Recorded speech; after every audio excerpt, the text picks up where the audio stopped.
How did it all start? How did you get into the practice of art? Um,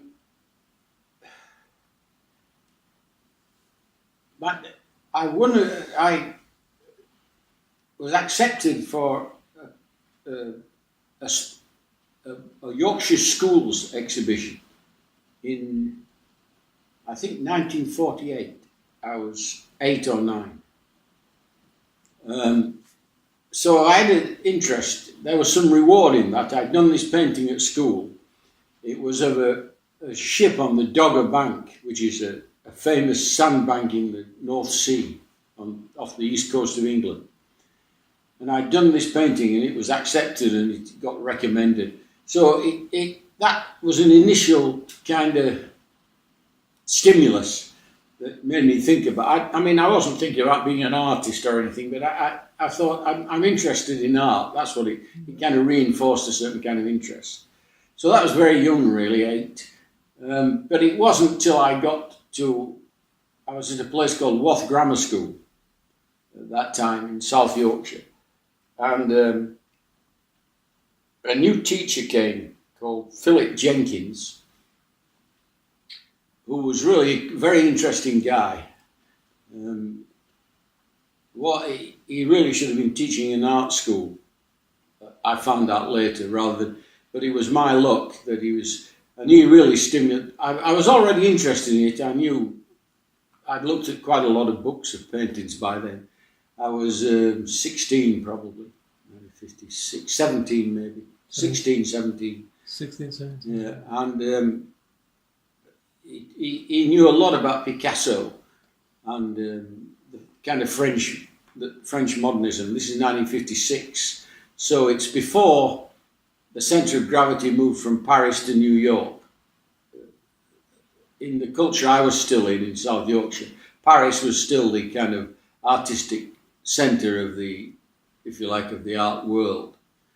Although it was already changing then. The Americans, due to various political things like the intellectual Marshall Plan that they put into France to help it rebuild after the war, which brought out what I found out later were writers like Barthes and Baudrillard and Foucault and so on. That's when it was Jenkins who really stimulated it. And at that point, by the time I was in the sixth form, so I was about 17, I decided I'd go to art school. I'd made up my mind then. And I'd also decided, I think, that I wanted to be an artist. I didn't particularly want to be an art teacher, which I saw then as two separate things. Later in art and language, these two things became the same thing. It was all practice, whether you were teaching or producing what might be called objet d'art.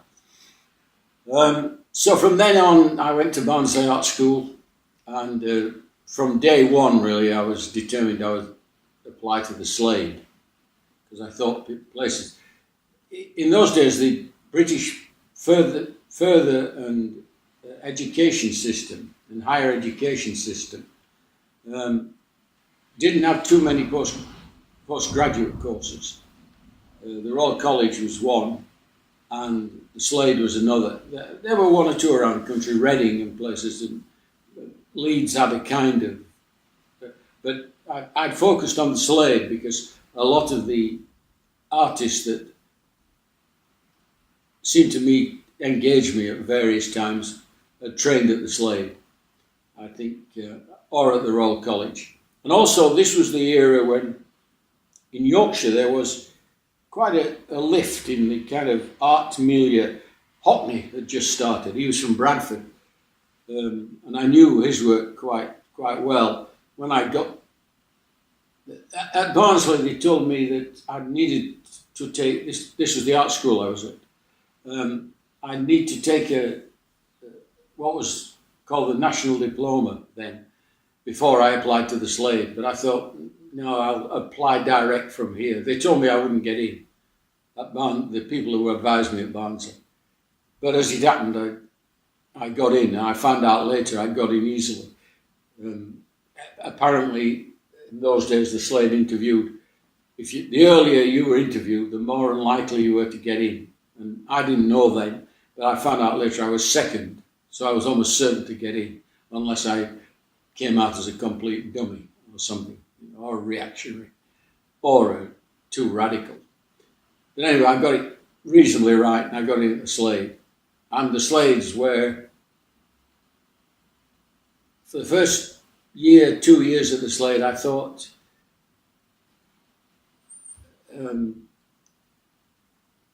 when I went to the Slade, I thought, they'll teach me how to become an artist. Fairly simple terms. I had a clear notion of what an artist was, and there was very little complication. Simply applied yourself with the kind of diligence I'd applied on the work I'd made at grammar school and at art school. But after about a year at the Slade, due to other things really, mainly I'd seen, whilst I was still at Barnsley Art School in 1959, a guy called John Freeman was doing a series of interviews with various kind of cultural, political figures. And he did one on Henry Moore, which I watched thinking, this is how you become an artist. And then he did one with Bertrand Russell. And this interview with Russell really interested me, much more than the one with Moore. And I began to think about it. 3 or 4 weeks after that, I thought, maybe being an artist is not quite as simple as I thought. But I kind of put it away. I was going to the Slade. I got in at the Slade shortly after that. And I thought my career path was clear. And then when I got to the Slade and experienced the teaching and some of the teachers some of these guys had been students at the Slade or even teachers at the Slade in the kind of 1910s, 1920s. They were old men by now, but they were 40s. And by that time, I was also developing quite a strong radar through London, through seeing shows. I saw my first Jasper Johns and my first Pollocks and my first Adolph Gottliebs at a show at the American Embassy in London. And I saw Larry Rivers at the ICA and so on. So my radar was developing past what they were giving me at the Slade. On top of that, I was reading Russell by this time. And that really was. It was giving me ammunition to really question what was being said to me at the Slade. Literally said to me. Not simply demonstrated in terms of painting, but said to me what art is, how art should be, etc., etc. And Russell was a real revelation, really. Just read it. It was a book called Mysticism and Logic, and it had several essays he'd written in the early part of the 20th century, from about 1900.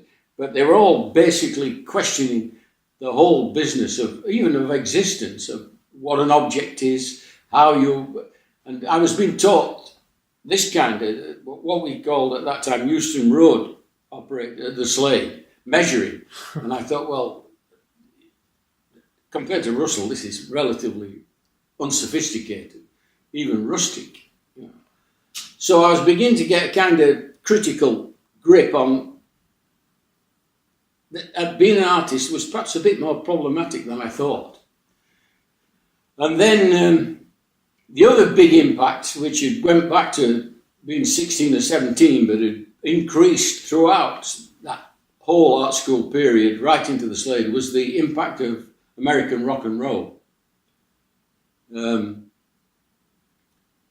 So there, on the one hand, there was a kind of, in scare quotes, more serious impact of Russell and philosophy. I was also, through Russell, I was beginning to pick up on Wittgenstein, for example, at that time. This is 1960, 61. But at the same time, I realised that Chuck Berry, the likes of Chuck Berry and the Shirelles and a lot of the Everly Brothers and so on, the whole cultural climate had changed. I realised that quite early, that this was a big impact. Compared to my parents' generations. My father had been killed in a mining accident when I was 11, so I was brought up by my mother and grandmother, basically. So I was brought up by women in this very traditional culture of mining communities. And the politics were quite explicit in those mining villages, mostly left-wing. My father was quite a hard left-winger. I didn't really realise till 4 years after he died. And so all that was coming in to this same kind of mix, if amalgam, I suppose we could call it. And I was looking at these guys who were teaching me at the Slade, and I thought, it's not work that I'm particularly engaged by or interested in. And I was looking particularly at that time at the Royal College, where there was Hockney, Kittai, Phillips, Boscher, Pauline Boaty, a whole gamut of inputs, if you like. And also I was picking up on other sorts of sources, film, and particularly rock and roll. Eventually in the third year at the Slade, to cut a long story short, and it is a long story and it's probably a boring one as well, so we'll keep it short as we can. These two guys from Coventry came to the Slade, John Bosted and Roger Jeffs. I'd seen their work before in student exhibitions in London, the Young Contemporaries, as it was called then. And it was interesting work. It was kind of de Kooning-esque painting. And these were very new figures at that time in British. So I got to a position where I was determined I was going to become an artist, but in determining it, I'd found out that being an artist was perhaps more problematic than I thought. That's the stage, that's how I got into it, if you like. And that first group I worked with, Fine Arts, for about a couple of years, I ditched Russell and concentrated on kind of celebrating rock and roll and celebrating the input of American culture. And at the same time, the space race, at the very same time, the space race had really opened up. And the leaders at that time were the Soviet Union. Gagarin had already gone up by, I think, 61 he went up. But they'd had the first Sputnik and so on. So I'd begun to realise that what dominated not only my life, but my entire generation, was the formation of these two superpowers after 1945, the United States and the Soviet Union. My political sympathies were to some extent with the Soviet Union, but my cultural sympathies were with the United States, not least because they speak and write English. So I had access, obviously, the very direct access. I read Chomsky very early through Michael Baldwin in the early days of art and language in the mid-60s. So I think by about, 1976, I'd say culturally I'm 70% American. Nearly all my influences have been American in many ways. Actually, your experience in New York back in the 60s was significant and important for the development of your thought. Yeah. Who are the artists, the intellectuals you used to hang out with that period, and what were the cultural dynamics that led you to art and language? Well, that first trip I took, I moved from Birmingham College of Art, where when I started at Birmingham College of Art, I was with Fine Arts. And for the first year and a half, I worked with Fine Arts, but I was already having some doubts about it. By the time I left and came to Coventry, I was out of Fine Arts. I wasn't in art and language, but I'd already been working with David Bainbridge and Harold Hurrell. They'd worked on some of the Fine Arts projects. And then I met this student in Coventry, Michael Baldwin, who was not only an outstanding student, but a most engaging and interesting guy. So, although we didn't form Fine Arts formally till 69, by 67 the patterns were in place for developing this kind of practice of two or three people contributing constantly in discussion. in that sense, it was like fine arts, but it had ditched the popular rock and roll input. I decided by 1967 that I'd been totally disillusioned. I'd been totally wrong about rock and roll. I thought rock and roll would do more than just kick the cobwebs off Edwardian society that we inherited in those very hard days after the World War II. I mean, I was born 39, so I was 6 when the war ended. And my early teenage years were in the 50s, and rationing was still in place. Cities, bomb ruins were, every British city had bomb, or every big, but even the local city, Sheffield, had a real, had really been heavily bombed. And rock and roll sort of, I expected it to be frank, I expected it to be a considerable instrument in furnishing a socialist utopia, if we want to really speak embarrassingly. That's what I thought. I thought rock and roll would really loosen all that. I got a complete misunderstanding of the parts of the politics that I was engaged by. You've got to remember in 56, and I was still, before I went to art school, I didn't go to art school till 58, that British decolonialisation was in place.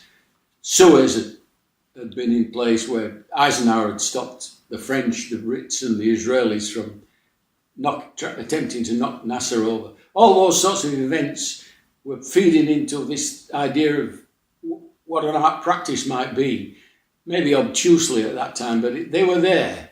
By the time I got to the Slade, all that was in place.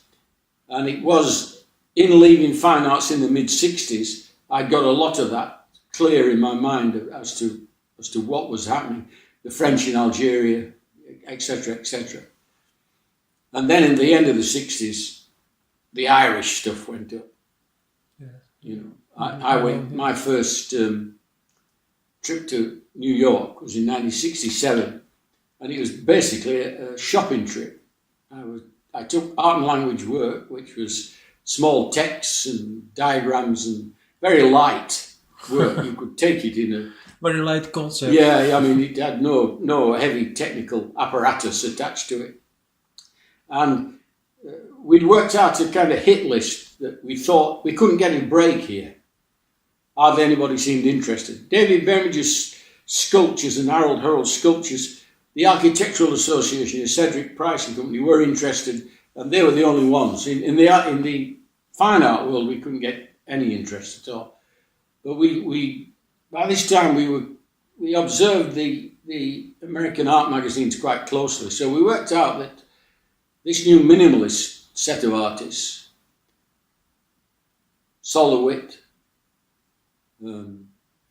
Carl Andre, Don Judd, Robert Morris, Dan Graham, that was younger than those artists, and Robert Smithson. So I went with this list we didn't know any of them, we had no contact at all. I went with this list in 1967 of artists I'd just phoned up. So I phoned them all up, and LeWitt and Smithson particularly took up art and language work. So art and language work was projected back to London from New York, basically. It was the Americans that really gave us Smithson particularly. I spent a lot of time with Smithson in the 60s, 1967, mostly in Kansas, in Max's Kansas City, the famous kind of artist bar at that time, which was full of that cross world. Janis Joplin was often in there. There were a lot of artists plus musical artists as well.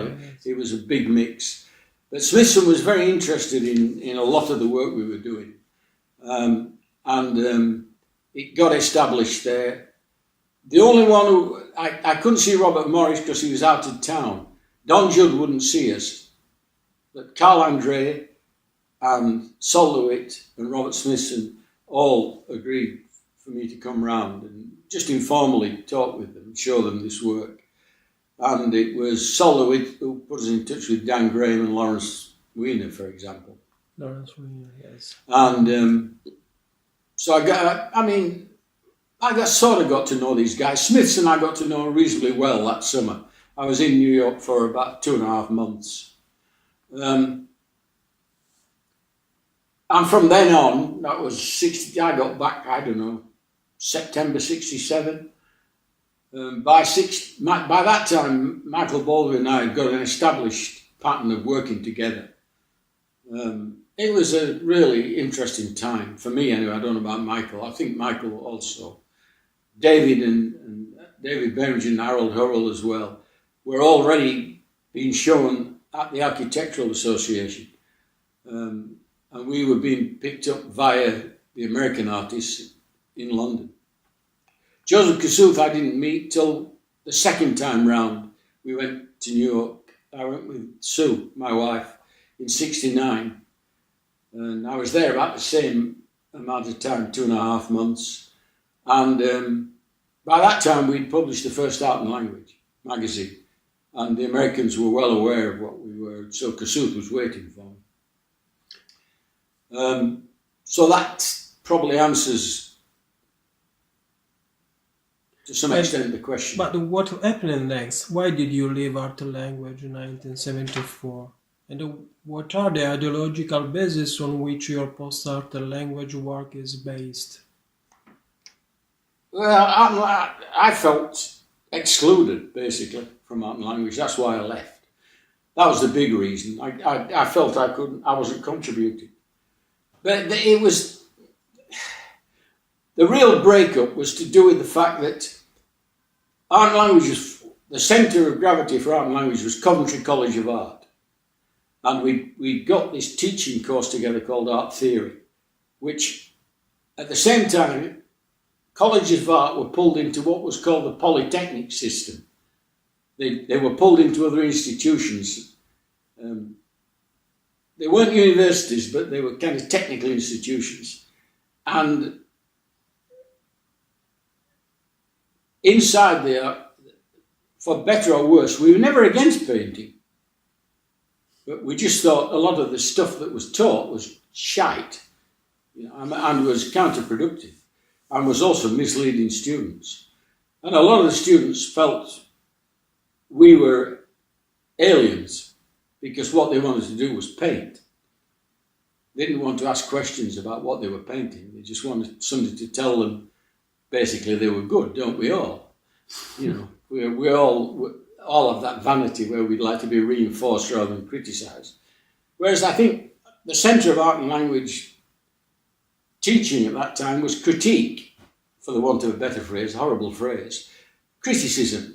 What you do is you ask people why they're painting X or why is that pig pink or why isn't it blue? And generally you got the answer, it's pink because I like it to be pink. Well, there's no answer to stuff like that. You just carry on. If people can't do better than that, then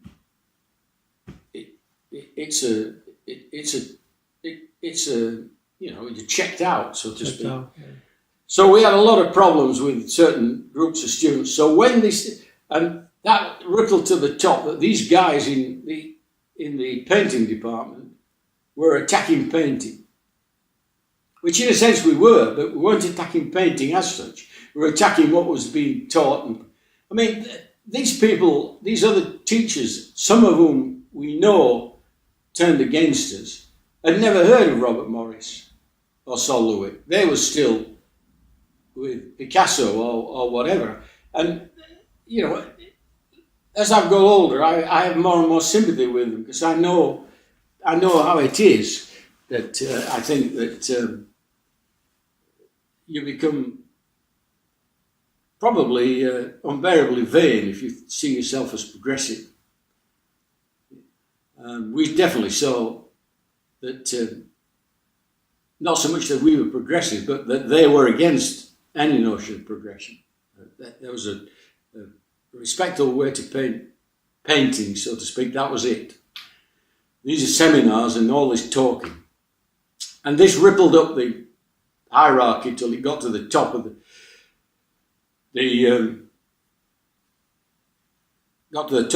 what was then the Polytechnic. They're all now universities.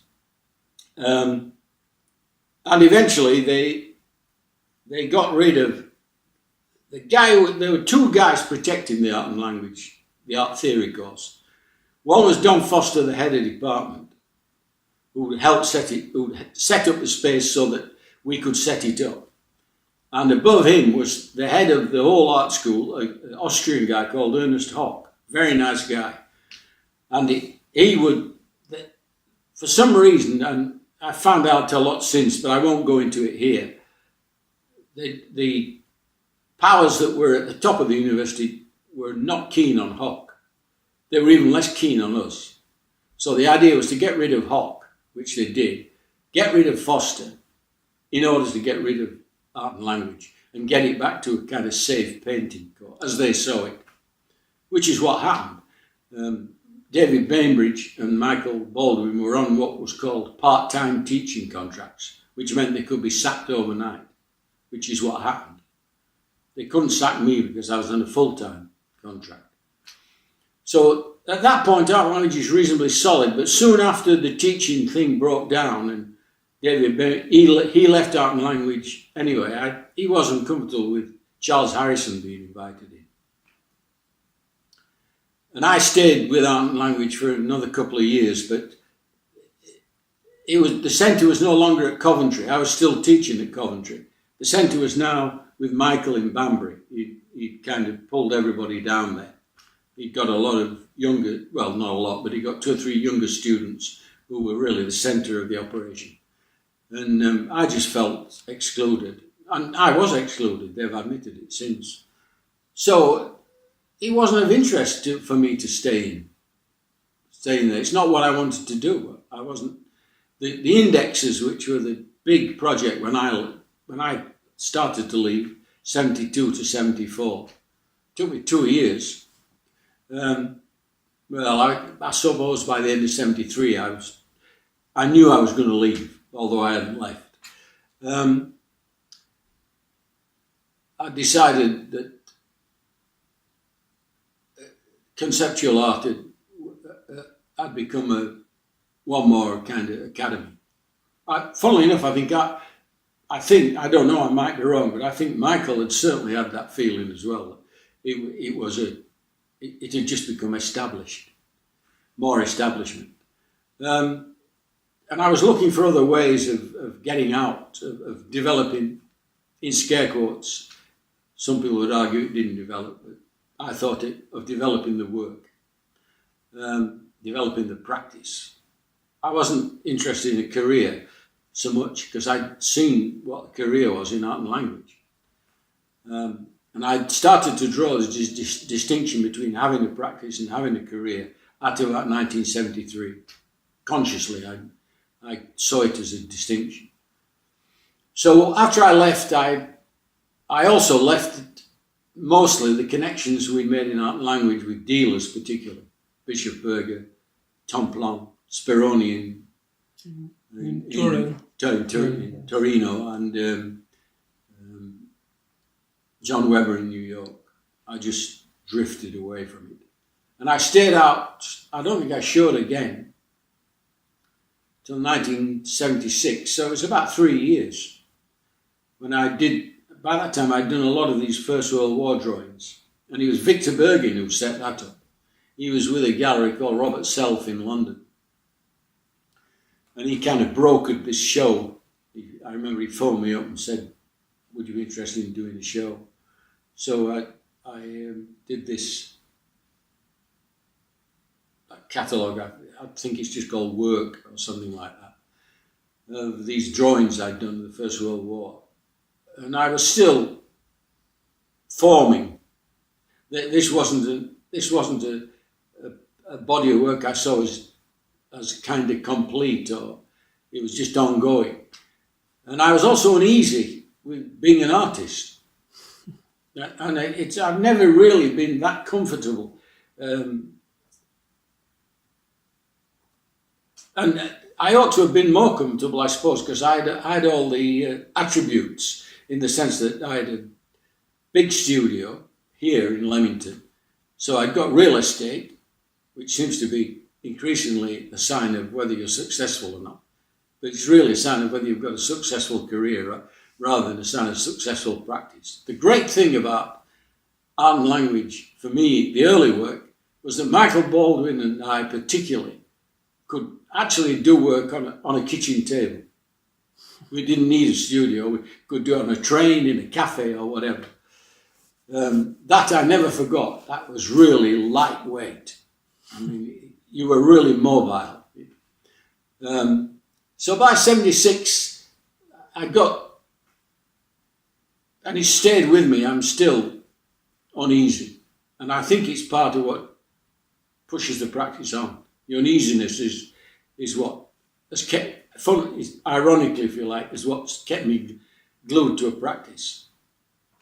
And I've got a career as well, not least because I've been fairly gobby about practice, spoke a lot about the distinction, which gives you a kind of career. Irony again, you know, if not, certainly paradox, if not contradiction. What is your relationship with the art of Paul Nash? I don't know that I have one, really. A relationship. Relationship about the political approach. I'm interested in Nash in the sense that I've always been interested in the idea of war artists. I mean, now they're something else. They're certainly not agents of criticism, I don't think. They're generally embedded with the forces in the Falklands or in Iraq. What you got was illustrations of the military that were, I think, had to be cleared with the military before. Whereas I think in Nash's day, Bomberg and some of the First World War artists, much like the poets, did have an element of critique in there. But he also has interesting links with a certain kind of British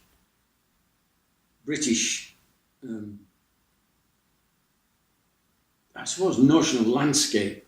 There's a certain, haunting's not the right word, there's a certain kind of poignant,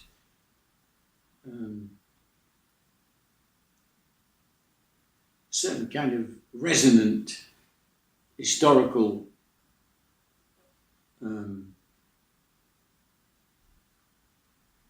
weight in his skills. He's a guy I have looked at in terms of the skill of actually the dealing with, for example, watercolour. Or the Imperial War Museum have some very interesting Nash works. So he's not a guy that has influenced me in any way in the way, say, Goya. I would say Goya or Picasso or you know, not so much.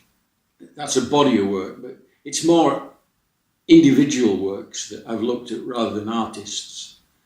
So I look at a particular kind of Pollock, Full Fathom 5, for example, or you know, a particular David, the Marai assassinated in the bath.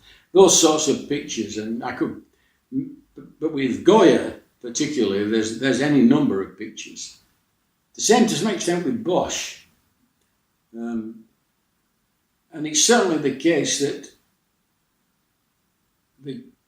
the artists who I'm tending to use more and more are, you know, ancien regime artists, 200 years ago.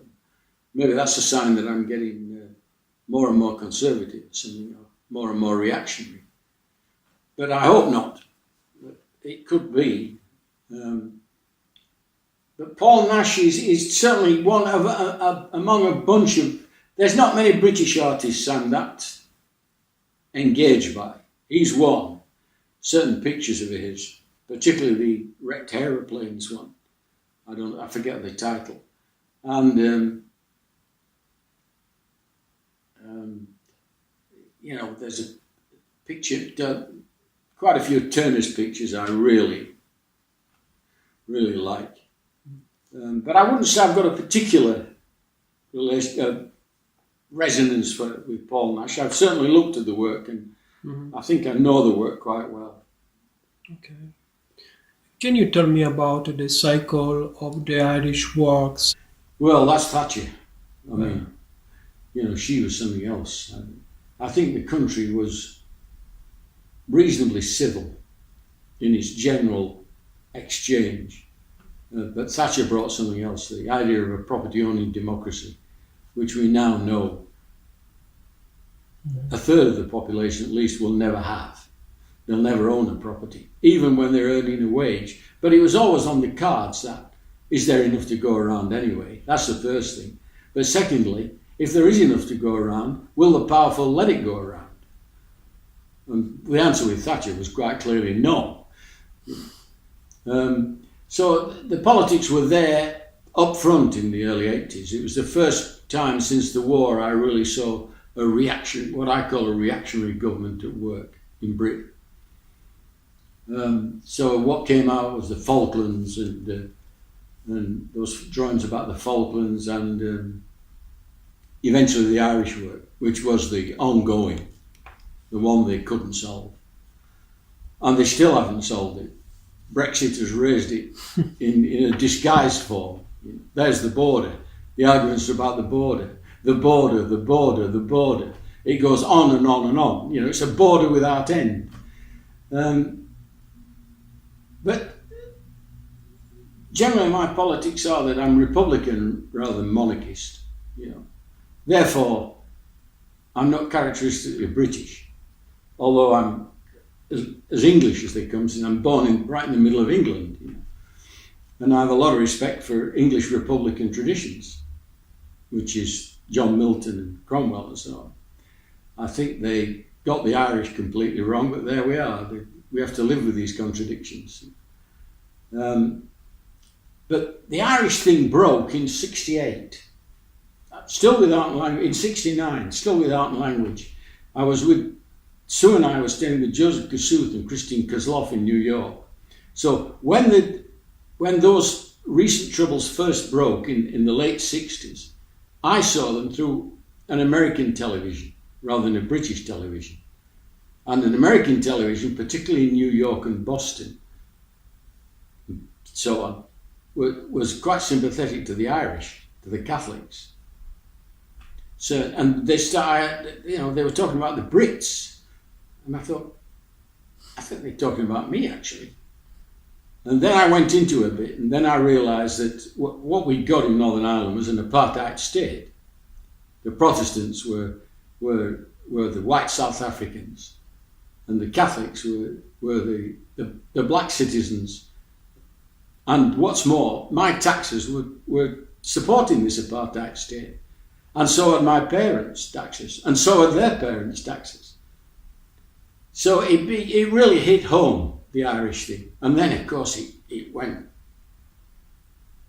to savagery beyond imagination, really. I mean, British cities bombed, particularly Belfast. And the way I handled the Irish, or tried to handle the Irish thing, Goya was a big influence there. He came back to haunt me strong. I mean, it sounds dramatic, but he really did. I did a lot of thinking about Goya. The way I tended to handle it was to try and move it off-centre, not to depict the horror, but to depict what we might call the white heat of the politics. So it's generally where the provisionals are mentioned, they're in a bunker and they're in a sleeping bag and they're staying overnight before they're carrying out an action.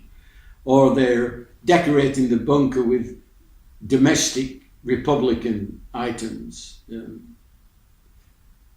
anemones, flowers of the blood and so on. So that's the way I did. I generally placed most of the Irish works are in the bunker. But there's so many of them. I mean, varying from this size to bigger things. Different size. Yeah, I mean, I don't know how many there are, but there must be 300 Irish works. 300. Yeah. I've never counted them, nor do I want to. But it was a stark time. And it was the time when the Conservatives were in from 79, Thatcher, till 97. And in that time, the Labour Party, which was the opposition, was under Neil Kinnock a lot of the time, certainly from 1992 on. And the Labour Party became increasingly conservative. The Labour Party, in many ways, had Irish secretaries that were more reactionary than the Conservatives. Roy Mason would be one, who was an MP for Barnsley, which is where I first went to art school. So it had even personal ironies attached to it. Here's a Barnsley socialist kicking the shit out of the Irish, as ever. Does it change? It doesn't change.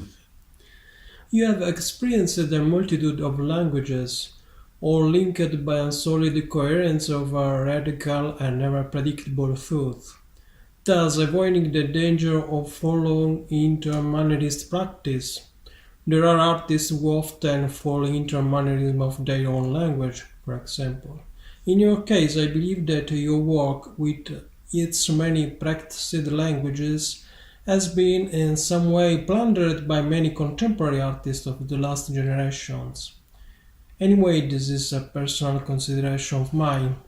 Getting back to your work, I would like to know something more about the relationship between its software part and its hardware part, two opposing physical and cultural dimensions, both of them living in the same work.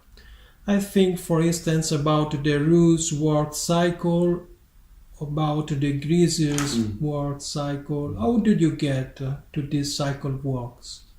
There's a lot of points in there. In that it's really interesting about this.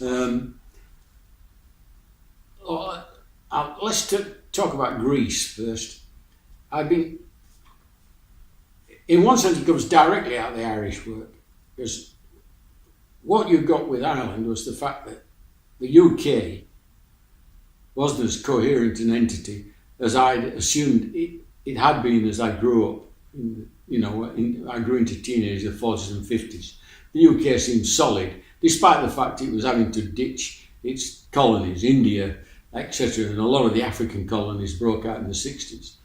But the Irish thing brought it home. I mean, this wasn't 5,000 miles away, this was like 50 miles across the Irish Sea.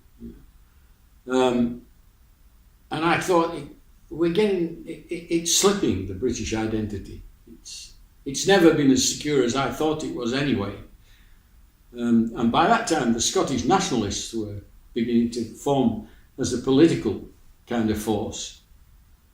So you've got Scotland and Ireland as problematic, at least, areas of whether they were, for want of a better phrase, prepared to put up with the English.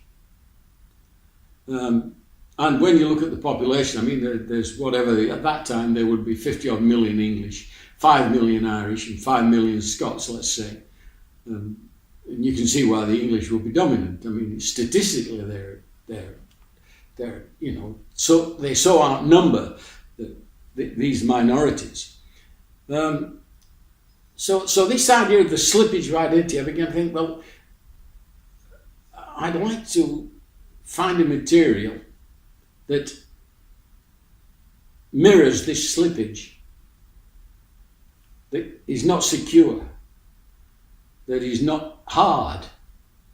At that point, I even started reading, and I had no idea, but because I'd come up with that idea of a material that was hard and soft, it's a pretty obvious step to start looking at computers, where you got, and it wasn't until really the grease works had run out as straight grease works, that I really tried to develop the hardware-software distinction.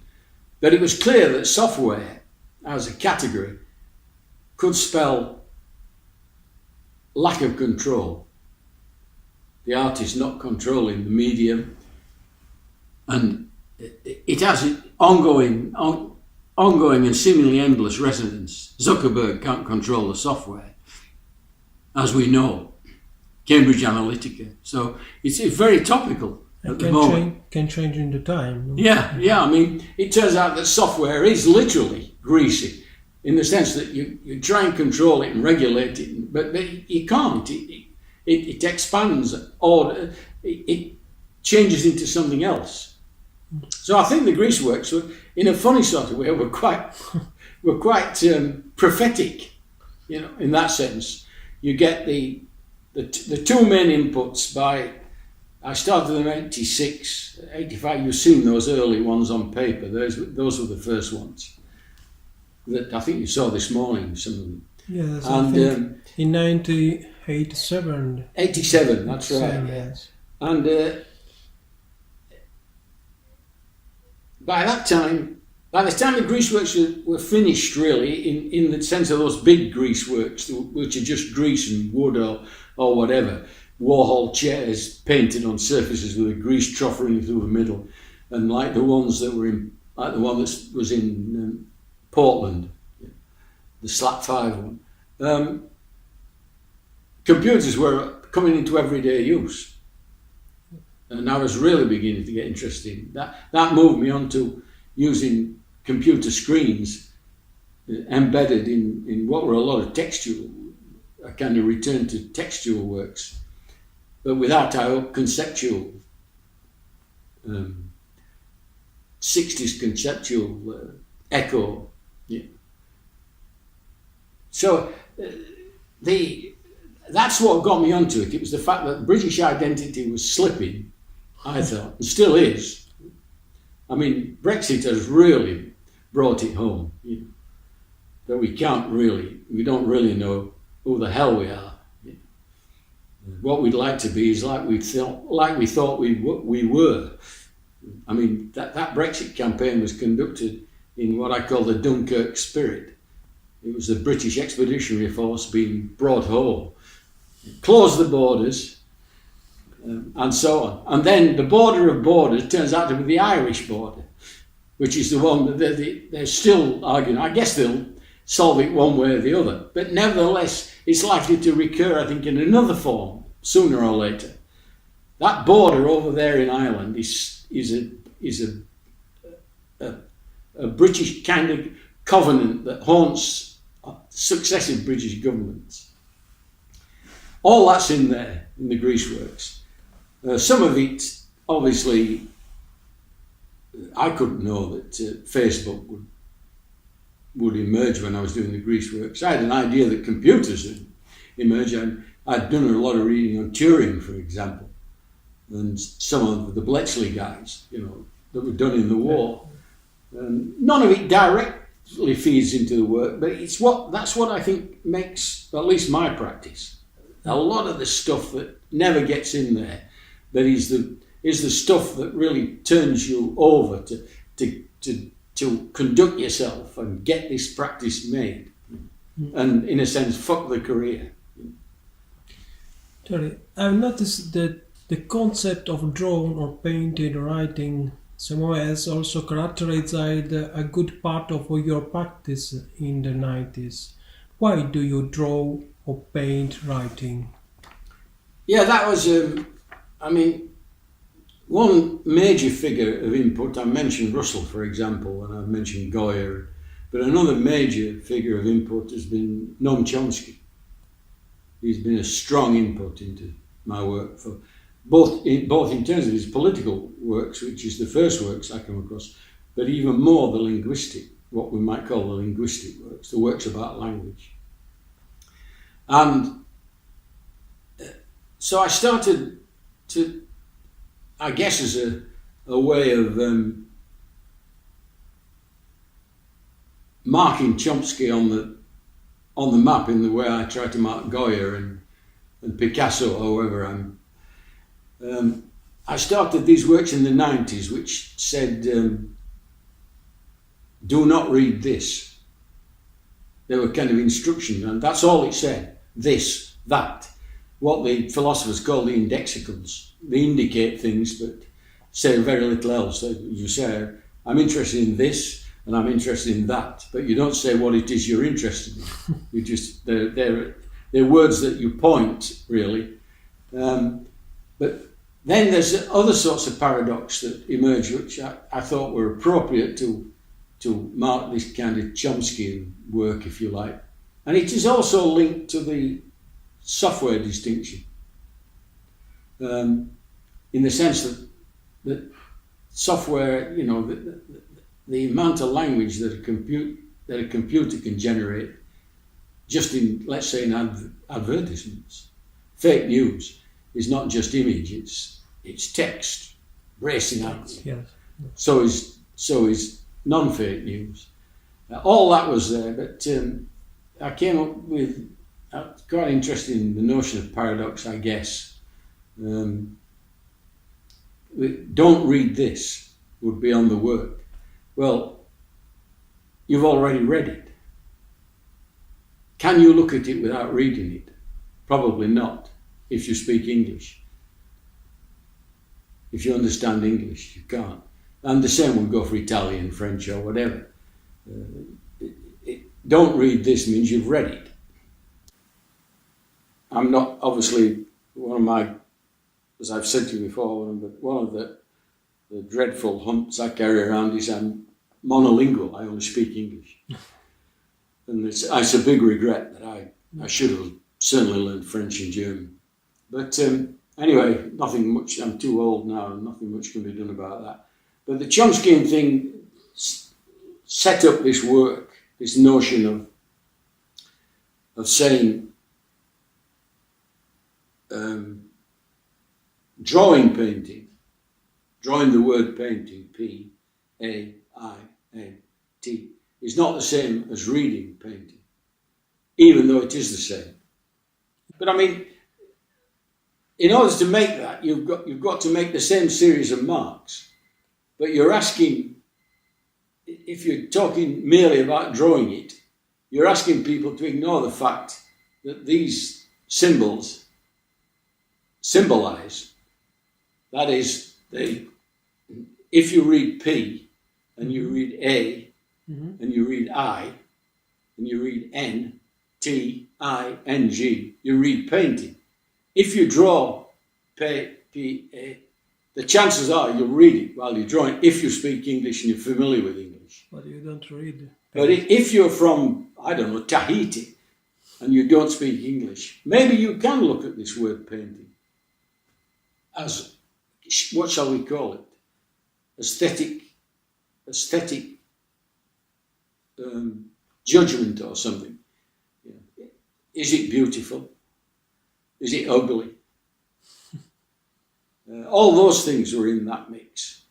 And then some of them got really complex, those big cultural instrument ones and the Terry mirrors, where I was using computerized image and text, embedded in canvases, along with traditional tap operations. It has just been released, a book of yours. Can you tell me in few words what it's all about? The short answer is no, I can't. All about. I can give you perhaps some hints. First read the book, I guess. But it's about what I call the acronym I use is AGMOS, but it's an acronym for Avant-Garde Model of the Artistic Subject. Is it the title of the book? No? Yeah. And my claim is that corporate money has increasingly dominated the art world, museums and institutions, as corporate money has dominated, particularly in the West, and that the avant-garde model of the artistic subject is now an establishment model, and it's used to. In other words, it's a corporate audit. The corporate powers audit what the avant-garde is. And that seems to me to be a significant move in the triumph of capitalism, that they can now claim to be radical, because you know the never-ending claims that artists are constantly challenging. That's what artists are. The great artists challenge things. It may have been, but not all of them do, even in the good old days. But in the 19th century, when the avant-garde was first promoted as a way of characterising, in scare quotes, advanced art, there perhaps was some truth in it. Maybe the fact that Van Gogh didn't sell any works, in a sense, says a lot. There are many artists today who don't sell any work, but there's many more artists than there were in the 1860s. I mean, I don't know how many Britain turns out, but we've got art schools full of them. Yeah. And once the corporate operations really started operating on British art schools, such is the boy. He bought entire collections from goldsmiths in the late 80s. Then the Americans had been doing it for a long while. I think the avant-garde was soon absorbed and manipulated by corporate power. And this includes artists who claim to be challenging corporate power. And it's quite significant, I think, to bring in the distinction between practice and career at this point. The corporate powers that be are not fools. The ICA has been doing it basically since about 1947. The CIA has been doing it since 1947, promoting Western art as an antidote to Stalinist rigidity. But at the same time, the artists have claimed to be, or many artists have claimed to be socialist, while at the same time, if it comes to a choice between having a show with corporate money and refusing corporate money, they go with corporate money. And in a sense, you understand it, but it doesn't alter the fact that this gives corporate power more and more power. They now have, almost a cultural hegemony over Western art practice. That's what the avant-garde model of the artistic subject has become, in my view. So that's what the book is. That's the basic underlying operation of the book. I mean, I've done a fair amount of research, but I've also piggybacked on a fair amount of other people's research, which is, I guess, what you do with a book. What are you working on today? I'm working on some preliminary studies about the American Civil War. As I said, I think the political formation, if you like, which has dominated my life as a Western kid, a Western adult, and a Western artist, if you like, has been the United States on one hand and the Soviet Union, and now Russia, the Russian Federation on the other. These are the two that I think my generation was hung on the wire of the Cold War. Vietnam being the classic case of it, really. So the American, and I've done a lot of work on the Soviet stuff the last 2 years, a series of 60-odd drawings on to do with the Soviet attack on Berlin in 1945, primarily. But I've introduced all kinds of Hollywood iconography into it. I made the pictures susceptible to time travelers. So E.T. shows up in Berlin as the Soviets are assaulting the Reichstag. But then I thought it meant even more dominant for me in my lifetime has been the American input into Britain, into British culture, if you have British life. And I've been, studying a lot of American history quite closely for about the last 3.5, 4 years. and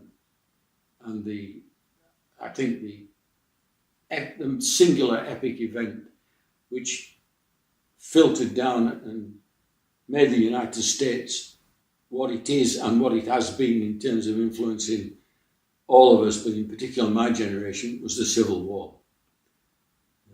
And these works are about the Civil War. They'll probably be something like the postcards from Trotsky to various people, which took on the kind of Soviet operation, or tried to take it on. I think I owe it to myself to do some work on the American superpower. What do you think of the absence of a practice that characterizes the art of many contemporary artists? Well, that's the distinction I made between practice and career. But there's all sorts of difficult, for me, ironies there. If you don't have a career, but you have a good practice, it almost means, by definition, that very few people will know you've got a good practice. Because it's when your work gets distributed in one form or another that you get a career and people find out about your practice. Let's posit a hypothesis that there's such a thing as career art and there's such a thing as practice art. What I mean by that is that artwork gets produced in order to produce a career. That seems harmless in many ways. It seems almost that's what you do when you're an artist. You want to become well known as an artist. But if you get picked up when you're 20 or 21 and you get promoted by big money, let's say, this is what happened with a number of what we call the young British, the YBAs, largely Saatchi's money, but a number of other powerful corporate agents were behind it. Then I think you might start producing work in order to promote the career, to keep the career going. That's the distinction. Practice keeps going, and it's not crystal clear or clear cut in any way at all, the relationship between career and practice. As I said, you can actually become maybe obsessive about practice, and this can become a career. So you're always in danger of being sucked into the very thing you're. And I think many artists who've claimed radical credentials, claim to be challenging this, that, or whatever, are working with a very conventional notion of challenge. So the whole idea of challenge becomes part of the vocabulary as well. And one of the things you don't challenge is the vocabulary that houses the notion of challenge. And you could say it for about at least 5 or 6 words that all are used. You hear it every year on the Turner Prize speeches here in Britain. These are the radical, etc. The Turner Prize is a classic case of how the career has been promoted. I've been on it, and I remember, I turned up for it. And in some respects, I was glad I turned up for it. I did see it at first hand, and we knew who was going to win. That was decided beforehand. In that year I was in particularly. I don't know about other years, but in 1985. 85, yes. Hodgkin won, and we knew he'd win. I mean, he was favoured by Many. the most powerful. Mm-hmm. And also, he's an artist that is not noted for challenging things. On the contrary, he celebrates painting, which is one way of doing it. I mean, you can have a practice celebrating painting now. It's not the kind of practice that interests me at all. But,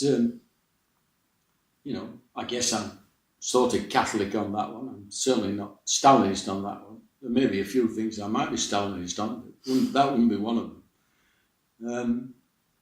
But I do think the avant-garde, the notion of the avant-garde has become corporate in every way. The minimalist artists who, for example, there's a New Zealand, famous New Zealand, let's call him a collector, he's really a kind of aesthetic entrepreneur, I suppose, but he's bought up a large tract of land in, I think it's North Island, New Zealand, and he's invited these artists and paid for these artists. Daniel Buren is one. It was my generation. He came through on that wave that conceptual art, which is claimed to have changed all that bullshit they come out of about conceptual art. And he's put one of his standard green and white fences in there, the characteristic Daniel Buren. And I just look at it and think, well, that's absorption, that's not challenge, that's embrace, embracing corporate power. And on the whole, I'm against corporate power. But I assume, to some extent, corporate power is against me. But I think mostly they don't care about me. They don't give a shit. Because I have a comparatively restricted means of challenging them anyway. That's the practice. And in what direction do you think art is going? And how is the social figure of the artist changing? I don't know if it is changing. Maybe it is. Maybe the younger generation will find a way around this, what I think is a quite difficult embedding. We're embedded in a very difficult way into the world that capitalism now dominates. The Soviet Union was a dead duck. You could see that by 85, 86 at the latest. Stultified. And it was a pity. But Stalin was what Stalin was, and there's no arguing with it. Stalin was, put it this way, any British Prime Minister, Conservative or Labour, is preferable to live under than to live under Stalin. When Stalin's at his most paranoid, which he was most of the time, and psychopathic. But on the other hand, the Soviet Union did post an alternative view, which has been since the Cold War ended, has been more or less whitewashed out. Socialism is a relatively dirty word, and the media make sure it stays that way. And I think a lot of the media, there is that drawing, those drawings in the early 80s of medianics, what I call the medianic drawings. That was another thing in the early Thatcher era that I was. So I think I've no idea whether the social status of the artist, there'll be a different kind of social figure of the artist. I don't know, but I do think that I'm approaching 80, and I'm with that. I was one of that so-called 60s generation that allegedly changed the practice. It certainly didn't change the career. Sure. Conceptual artists have turned out to be just as careerist as non-conceptual artists.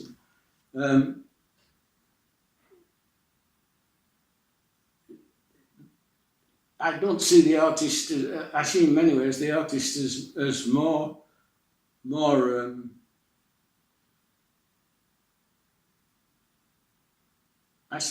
adventurous is the wrong word, but perhaps artists today are taking more risks than we ever did in the 60s. I don't know.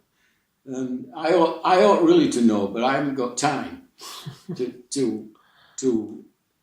I'm getting, what have I got left? 10 years maybe? I'd be nearly 90 in 10 years' time.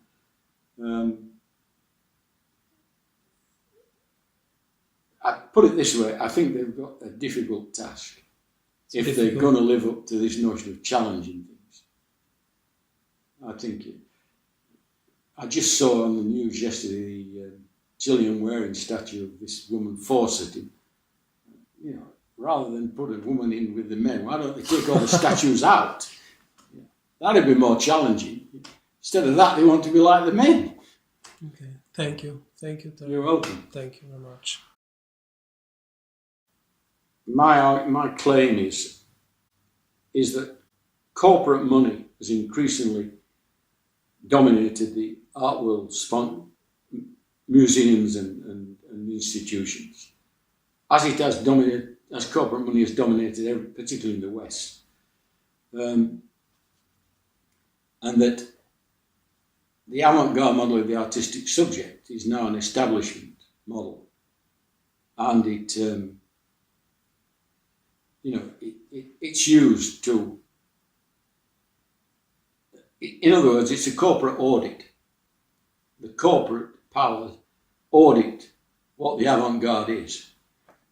And that seems to me to be a significant move in the triumph of capitalism.